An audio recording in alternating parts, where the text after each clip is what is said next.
ጤና ይስጥልኝ። የዕለተ ሐሙስ ታኅሳስ 30 2018 ዓ.ም የዋዜማ አበይት ዜናዎችን ይዘን ቀርበናል። ከዜናዎቹ ጋር ኢዮብ ተስፋዬ ነኝ። አብራችሁን ቆዩ።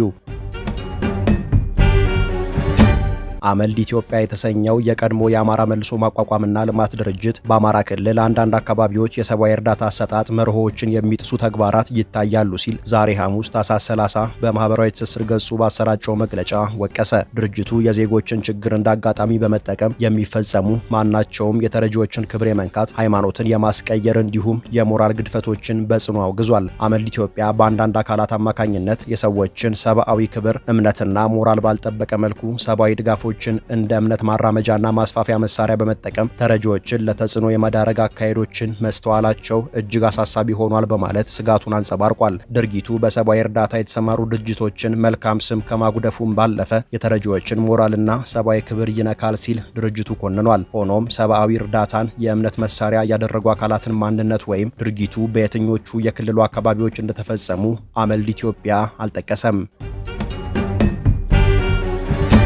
መንግስታዊው የኢትዮጵያ ኢንቨስትመንት ሆልዲንግስ በሚቆጣጠራቸው የልማት ድርጅቶች ውስጥ ስለሚፈጸሙ ሙስና፣ ብልሹ አሰራሮችና የስራ አፈጻጸም ጉድለቶች የደረሰኝ መረጃ የለም ማለቱን ዋዜማ ሰምታለች። የኢትዮጵያ ኢንቨስትመንት ኮሚሽንን ጨምሮ በስሩ የሚተዳደሩ የልማት ድርጅቶች ውስጥ በሙስናና ብልሹ አሰራር ሳቢያ ባለፉት 2 ዓመታት በርካቶች ፕሮጀክቶች እንደተቋረጡና የድርጅቶቹ የስራ አፈጻጸም ማሽቆልቆሉን ጸረ ሙስና ኮሚሽን ከጥቂት ወራት በፊት ባወጣው ሪፖርት አስታውቆ ነበር። በድርጅቶች ውስጥ በሚፈጸሙ ሙስናና የአፈጻጸም ክፍተት ዙሪያ እስካሁን ምላሽ እንዳልተሰጠም ዋዜማ ተረድታለች። ሆኖም በልማት ድርጅቶቹ ውስጥ መጣራት ያለባቸው ጉዳዮች ካሉ ኮሚቴ ተዋቅሮ እንደሚፈተሽ ኩባንያው ገልጧል። የኢትዮጵያ ኢንቨስትመንት ሆልዲንግስ በስሩ በሚያስተዳድራቸው የልማት ድርጅቶች ውስጥ የሚፈጸሙ የሙስናና ብልሹ አሰራሮች ዙሪያ ምስጢራዊነቱ በተጠበቀ መልኩ መረጃዎችን መቀበል የሚያስችል አዲስ ድረገጽና መተግበሪያ ሰሞኑን ይፋ ማድረጉ ይታወሳል። በአማራ ክልል ደቡብ ወሎ ዞን የከለላ ወረዳ የገንዘብ ጽሕፈት ቤት ግምጃ ቤት ኃላፊ የሆኑት አሚኑ አህመድ ከታጣቂዎች ጋር የተኩስ ልውውጥ በሚደረግበት ወቅት ተገደሉ። የወረዳው አስተዳደር ኮሚኒኬሽን ጽሕፈት ቤት ማክሰኞ ታኅሳስ 28 ባወጣው መግለጫ ኃላፊው አሚኑ የተገደሉት የመንግስት ጸጥታ ኃይሎች ጽሕፈት ቤቱ ጽንፈኛ ሲል ከጠራው ቡድን ጋር የተኩስ ልውውጥ እያደረጉ በነበሩበት ወቅት መሆኑን አስታውቋል። የወረዳው የሚሊሻ ጽሕፈት ቤት የሰላም አስከባሪ ሂደት ኃላፊ ሳጅን አልዩ አህመድም በተመሳሳይ በዚሁ የተኩስ ልውውጥ ወቅት እንደተገደሉ የወረዳው አስተዳደር ኮሚኒኬሽን ጽሕፈት ቤት ጨምሮ ገልጧል። ካለፉት ጥቂት ዓመታት ወዲህ በክልሉ በመንግስት ጸጥታ ኃይሎችና በታጣቂዎች መካከል በሚደረጉ ግጭቶች ውስጥ የሚሳተፉ የተለያዩ የአስተዳደር መዋቅር ሲቪል ኃላፊዎች ሕይወት አልፏል። ኢትዮጵያ በሕዝቧ የእንግሊዝኛ ቋንቋ ችሎታ ከ123 ሀገራት 65ኛ ደረጃ አግኝታለች።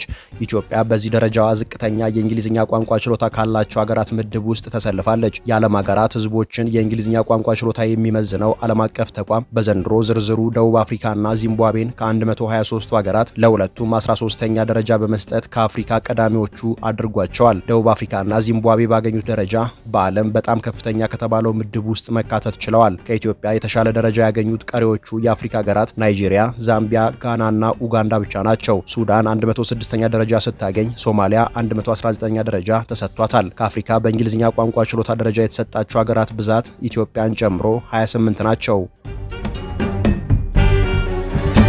የሶማሊያ መንግስት የአሜሪካ ውጭ ጉዳይ መስሪያ ቤት ሶማሊያ ውስጥ የሚገኘው የዓለም የምግብ ፕሮግራም እንዲፈርስ ተደርጓል በማለት ያቀረበውን ውንጀላ አስተባበለ። የአገሪቱ የውጭ ጉዳይ ሚኒስቴር ዛሬ ባወጣው መግለጫ አሜሪካ የለገሰችውን እርዳታ ጨምሮ ፈርሷል በተባለው መጋዘን ውስጥ የተቀመጠው የምግብ እርዳታ አሁንም በዓለም የምግብ ፕሮግራም ቁጥጥር ስር ይገኛል ብሏል። ፈርሷል የተባለው መጋዘን ሞቃዲሾ ወደብ ውስጥ የሚገኝ ነው ያለው ሚኒስቴሩ፣ ሆኖም በወደቡ ላይ የሚካሄዱ የማስፋፊያ ስራዎች በምግብ እርዳታ አስተዳደርና በእርዳታ ስርጭት ላይ ተጽዕኖ አላሳደረም በማለት ውንጀላውን ተከላክሏል። የሶማሊያ መንግስት ማስተባበያውን ያወጣው አሜሪካ መጋዘኑ ፈርሷል በማለት ለአገሪቱ የምትሰጠውን ሰብአዊ ድጋፍ በሙሉ ላልተወሰነ ጊዜ እንዳቋረጠች መግለጿን ተከትሎ ነው። የዓለም ምግብ ፕሮግራም በበኩሉ መጋዘኑ ያለምንም ቅድመ ማስጠንቀቂያ በመፍረሱ 76 ሜትሪክ ቶን ለህፃናት፣ ለነፍሰ ጡሮችና ለጡት አጥቢ እናቶች የሚውል አልሚ ምግብ ተዘርፏል ወይም በኃይል ተይዟል ሲል ድርጊቱን አውግዟል።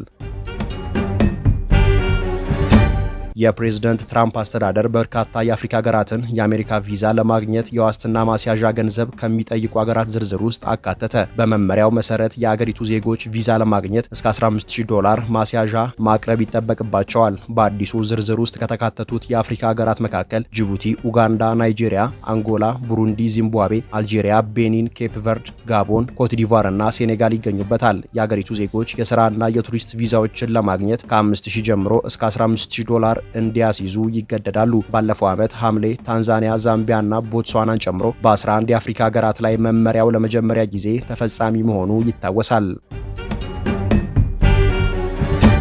ለዕለቱ የያዝናቸው መረጃዎቻችን እነዚህ ነበሩ። ተጨማሪ የዋዜማ ዜናዎችንና መረጃዎችን ዋዜማ ሬዲዮ ብላችሁ በማህበራዊ ገጾቻችን ታገኛላችሁ። ጤና ይስጥልኝ።